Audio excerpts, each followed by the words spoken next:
Chers amis, chers spectateurs, téléspectateurs, chers abonnés, merci Nanenge Boye Lisusu Ebele pour échanger nanga, pour discuter nanga, to partager yabino ndeko yabino famille RDC Power pouvoir eza yo eza yanga eza biso nyoso tout yangwana toza na besoin de développement à RDC ya Congo démocratique yango eloko sangisaka biso oui na yebisaka bino eloko ngana yo toza nango en commun eza mabele eloko ngano esengeli to bundela commun na biso eza mboka na biso eza République démocratique du Congo.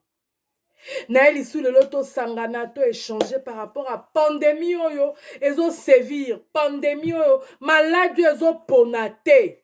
Oh normalement c'est poni hein. Mais bon normalement ezo ponate. Tore ba poani ezo pona. Oui, maladie au ezo pona. Qu'est-ce qui se passe dans mon pays? Quelles sont les mesures au pays nangezui? Et surtout, il faut les candéni. Toko s'attarder un peu plus na Congo central. Oh oui, eh oui, boala na beto. Eh oui, Congo central. Mais lisusu lelo kosangala bino ndembo anga na ebisaka bino a moto bongo. Oui, c'est la tête. Président Abisso, il a parlé 2 fois. Président Abisso, Félix Antoine Tshisekedi Tshilombo, a présenté à l'obéli biso population n'embalami bali.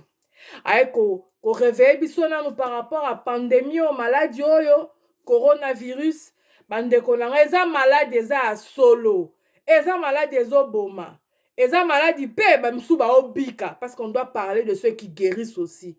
Mais eza maladie vraiment ezo boma batu pe belé ezo vraiment ko boma batu belé surtout ezo attaquer makasi ba koko mikolo nde ezo ko attaquer bankaka na betu nde bango nde baza mingi attaquer parce que bango déjà basi bakoli makasi penza nzoto eza soute omona ya msu azala déjà na maladie na ye mususu azala lango coronavirus a profité na virus wana profité na faiblesse wana ezo attaquer mingi ba poumon ba o non surtout basi bazwa ba infection baza na ba problème na ba poumon baza vraiment exposé na maladie wana tomoni qu'avec le temps liboso ezalaki mingi mikolo mais tomoni qu'avec le temps ezaka mikolo te et comme il peut koboma même ba jeune et comme il peut kozwa même ba jeune ba 40 ba 50 ans parce que c'est vrai âge kitoko âge elengeza 40 ans oui ba jeune wana 40 ans bango pe bakomi okufa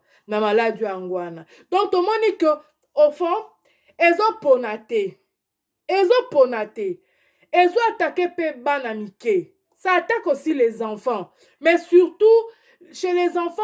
Tu vas voir, ton enfant n'a pas de fièvre, l'enfant se met peut-être à tousser. Tu crois que bon, c'est juste une toux normale. Mais l'enfant aussi peut être attaqué parce que le plus petit, il est encore fragile. Il n'a pas encore développé bah, immunité belé lanzoto. Donc, nos enfants sont aussi parmi la tranche de la population qui est fragile. Bien qu'au Congo, on n'a pas encore décelé infection et pas ban wana mike mais bango pe baza quand même exposé faut aussi la très attention na ban bandeko nanga tomoni que gouvernement na biso présidence et pesi ba grande ligne présidence azwi nanu ba décision oyo il faut ezala prise par ye c'est un peu ça président tanga lobby président apesaka impulsion donc azwaka ba décision ya minene.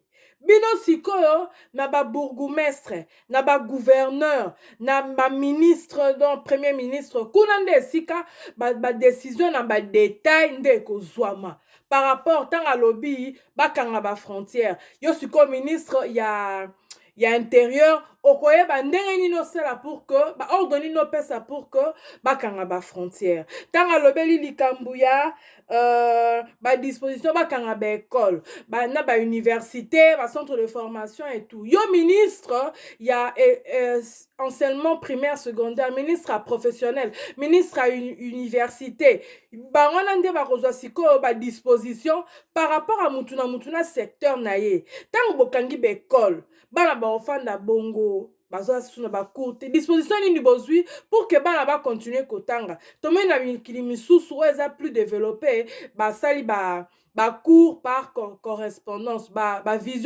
bavisioconférence bacours na video tomoni bacours na internet baparent bazotindela baparent baexercice mpona bana pour que parce que au fait programme scolaire est sous-quitté il faut continuer donc ekatana te mesure nini yo ministre wana oyo oza en charge ya nini okozwa epa na yo tomoni mpe kote ya défense mpe il faut mpe bazwa bamesure oyo ya bango baministre ya économie na ya finance bango mpe il faut bazwa par rapport ya biloko akolia par rapport ya bataxe par rapport ya boye na boye ministre ya budget ye mpe fo azwa oyo ayeba disposition mais eloko nini toremarke epa na biso président azwi bamesure président apesi bagrande ligne mais il revient maintenant à chacun na domaine oyo aye azwa badécret azwa badisposition atia badisposition qu'il faut par rapport ya secteur oyo ye azosoccupe nango mais tozomona ke tout le monde bazosatake kaka ya Félix alobi te ye Félix alobi te président alobi te mais le président ne peut pas tout faire. C'est ce que nous devons comprendre. Président a pesi impulsion, voilà. Bato ba fa la banda. Boy na boy. Yo si comme ministre à transport, zo la décision. Côté na ba collègue na yo, côté na ba expert na yo, bozo ba décision par rapport à ba transport. Premier ministre kutu, tozo yo ka été, Pepe Ilukambo zo lo baté. Yonde mutu, il faut sikoye sabiso que voilà, to fanda ki na ba ministère boy par rapport à boy. Ministère par rapport à boy. Voilà les grandes lignes. Ministre est-ce qu'il y a repès siko boy. Voilà la secteur na ngelo boy, la secteur na santé, il y a santé kangamika na makambo détection, il y a analyse il y a nini ya coronavirus, na ba test. Mais et bon ba hôpitaux. Ozo lobé le côté.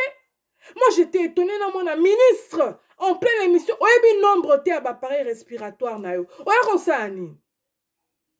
Oyaki ko sa nini na kati émission ana. Oyaki ko pesa information nini? Wala ko tozo ba ministre ya national. Bon siko ministre provincial ya Kinshasa. Ozo sala nini? Ministre provincial ya ba Congo.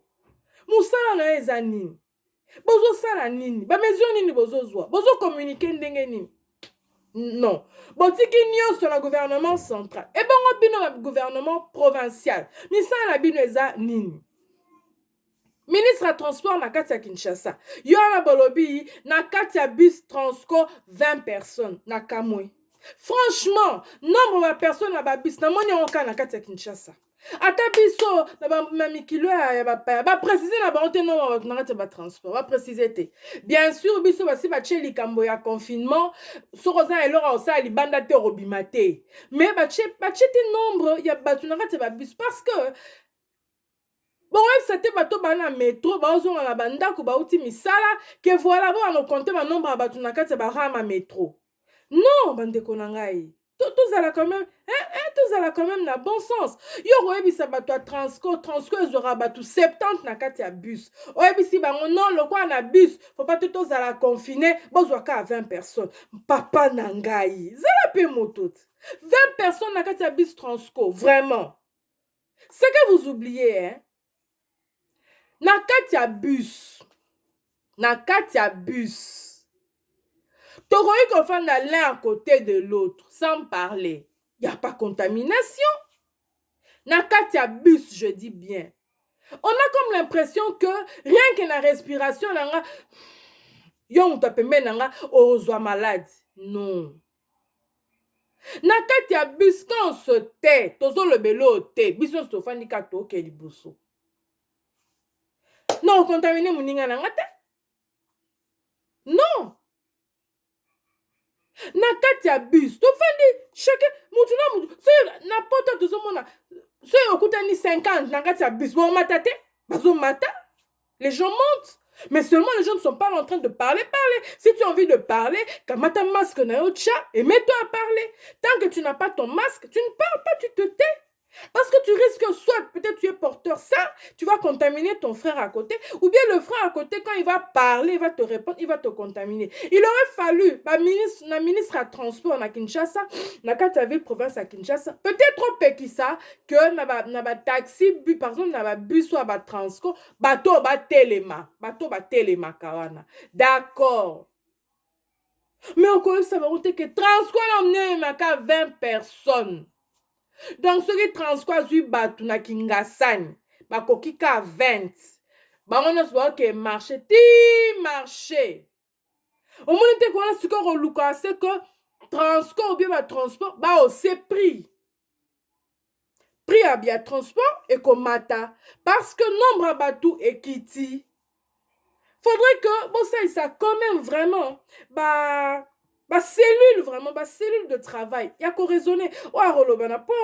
Parce que cellule, il ne faudrait pas qu'elles aient bateau à béni, oui. Donc, mon konzalobi, toto ça. Non, il faut échanger idée. Bon, na banzela, na moni na pays mususu neti na Rwanda, pekisi carrément moto. Pekisi moto. Ça aussi, c'est très dur. Peut-être par rapport à... Il y a Kana Bango, pourquoi ils ont fait ça. Mais là, tu n'as qu'un abisso, bobi mutu, une personne. Moi, azal bosso. Donc, ça signifie que bon permettre tout à bango. Tant que mutu a lobité, tout à bango, il n'y a pas de problème. Donc, dans ce sens-là, les 20 personnes na kati ya Transco, bus à mounene, bon, à plus de 70 places, 60 places, à 20, c'est que ça n'a pas de raison. Vous voyez un peu. Bon, à part toi transport, tout le monde économie par rapport à prix à denrées alimentaires. Les lots Kinshasa commis cadenassés, donc bloqués. Quelles sont les mesures économiques? Il y a économie, par exemple, dans tout le fixation prix au bozui. D'autant plus que l'État ne fournit rien. L'État ne donne rien. Quelles sont les mesures au bozui? Na économie na katambo. Bolobi kakote bo matisa ba prité. Bozo bo na ba loko a Kinshasa kangami, Kinshasa produisa losote, Kinshasa produisa elote. Nyonse utaka libanda poeya. Loko a batu ba okota te, marchandise ngane ekota sanga. Non. Dans ce marchandise ekoti nga pe fona kuto. Ce marchandise ekoti sanga, marchandise ngane eteka mate. Vous salez l'autre? Tout ça pourquoi? Parce qu'on ne produit pas à l'intérieur de Kinshasa. Et si on surtout noté que maman tembele, maman pondu, maman habite kuteku. Bozu non surtout bote ki na ba libanais. Si ko biso lelo ma tembele fe utalibanda. Pondu fe utala bamboka. Manioko, nyonso utala bamboka bonga na Kinshasa. Siko to suka ndeni. To suka ndeni bande. Torosuka ndengeni. Ministre à santé, bunda nande po luka ba test ya coronavirus. Musala na onde yango wana ministre à santé. Tika gestion ya likambo ya communication ya coronavirus. Tikela ngo professeur Muyembe. Yo bunda nande po na matériel na ba hôpitaux. Bunda nande po na ba test. Bunda na po na ba masque. Kosuka ka na biloko na kati ya Kinshasa te. Il faut payer un ministre national. Yo ministre otinda pe na ba province. Déjà bazana na bango là déjà na yango. Il faudrait que nani papa na biso Muyembe. Déjà moi batota moko mibale bazala déjà na ba province où eza les plus proches ya Kinshasa. Tomoni papa na biso kuna na okatanga ndenge ni déjà bandi ko pomper ba kisi do bandi traitement avant prévention na esi bandi na ba province pe il faudrait que comme a bongo bato ba déjà osala ba prévention na aucune province soit le plus proche à part le grand Bandundu, nazomona sikoyo, nakolobela sikoyo, Congo central. Papa na biso a tout, papa na biso a tout. Tingamaki na pouvoir, tingami na poste wana. Ngongo yango. Ngonga yango, ya intango kusala kisalu, eloba nango de onkusu. Ya intango kubanda prévention. Papa a tout. Prévention. Ministre nange, ya santé. MIP. Tango yango, banda prévention. Banda kolobela, kobanda kasangulu ti na mwanda. Kote na bache na balukula. Banda koloba. Pour la Kinshasa, nzela principale ya, toebika nzela principale ya route numéro 1 wana. Mais ba annexe ezebele. Banzela rokata, batu baye banzela rokata, barokoma kwa rokota. Kasangulu Kinshasa ezala ngonka on dirait pembeni. Bozomona. Donc barota Kinshasa rokota Kasangulu. Siko baya Kasangulu yo ministre ya santé, yo médecin provincial. Rango bo banda siko ba sensibilisation. Bozela teke uta Kinshasa.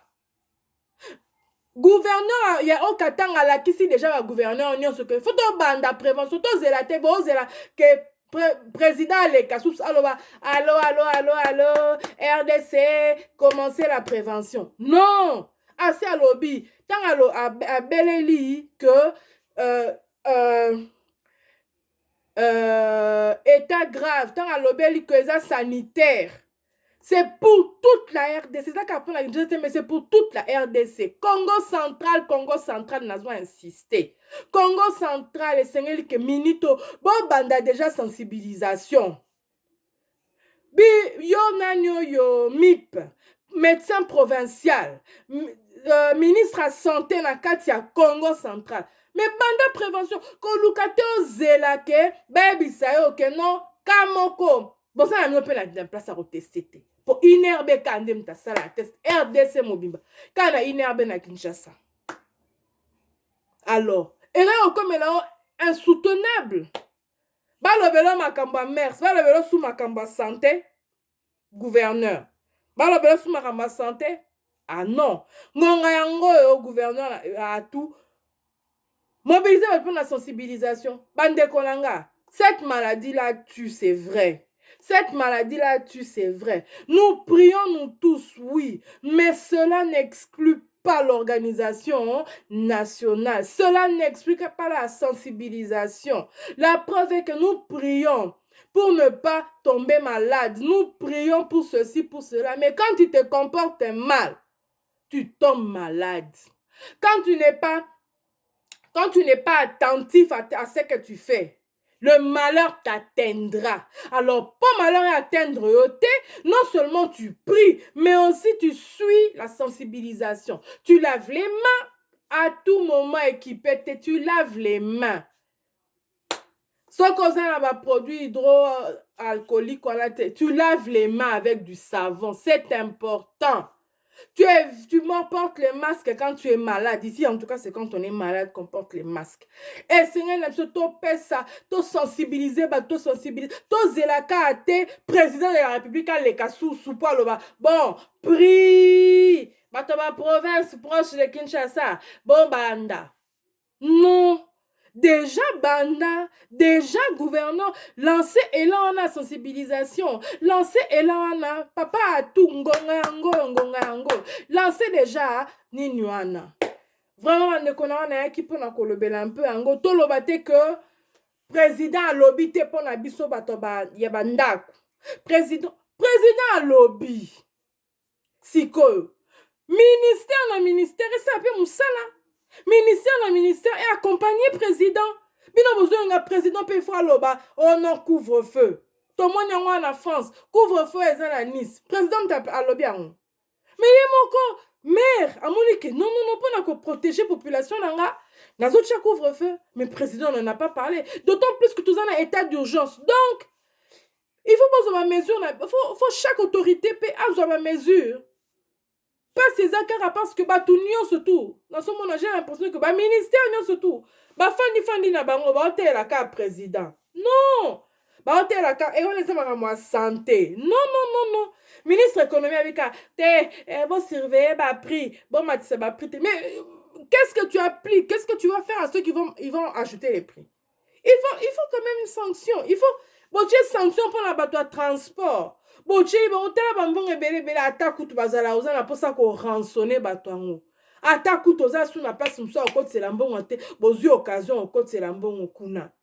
Tel ba montant bo fixé pour la ba surtout ba ko désobéir. Ah binopi. Binopi. Hein? Et ozomona balobi bakanga ba culte. Ba culte ezalate. Mais beaucoup kanga pasteur azo passer culte en direct. Mutu mo azane na kati ya salle na été à part hier peut-être na 10, 20, na 10, 12 personnes parce qu'il faut assurer technique. Beaucoup kangaïm, telananu. Balobi te que ma culte est interdit. Balobi te que rassemblement à plus de 20 personnes est athée. Quand même. Hein? Merci la bino soto bo landingai. Merci pour la minute au sous bo accordé ngai. Bo salate, bo s'abonner belé. Surtout, restez chez vous. Tous sur la téléphone, tous sur ma nouvelle, oui, mais pardon. Restez chez vous, protégeons-nous, c'est important, vraiment c'est important. Protégeons nos enfants et surtout, likez la vidéo et partagez. Bisous à vous tous, à toute ma famille, à tous mes amis. Bisous à vous tous qui êtes confinés dans les maisons et tout. À la prochaine, on s'appelle et on se voit. Coronavirus,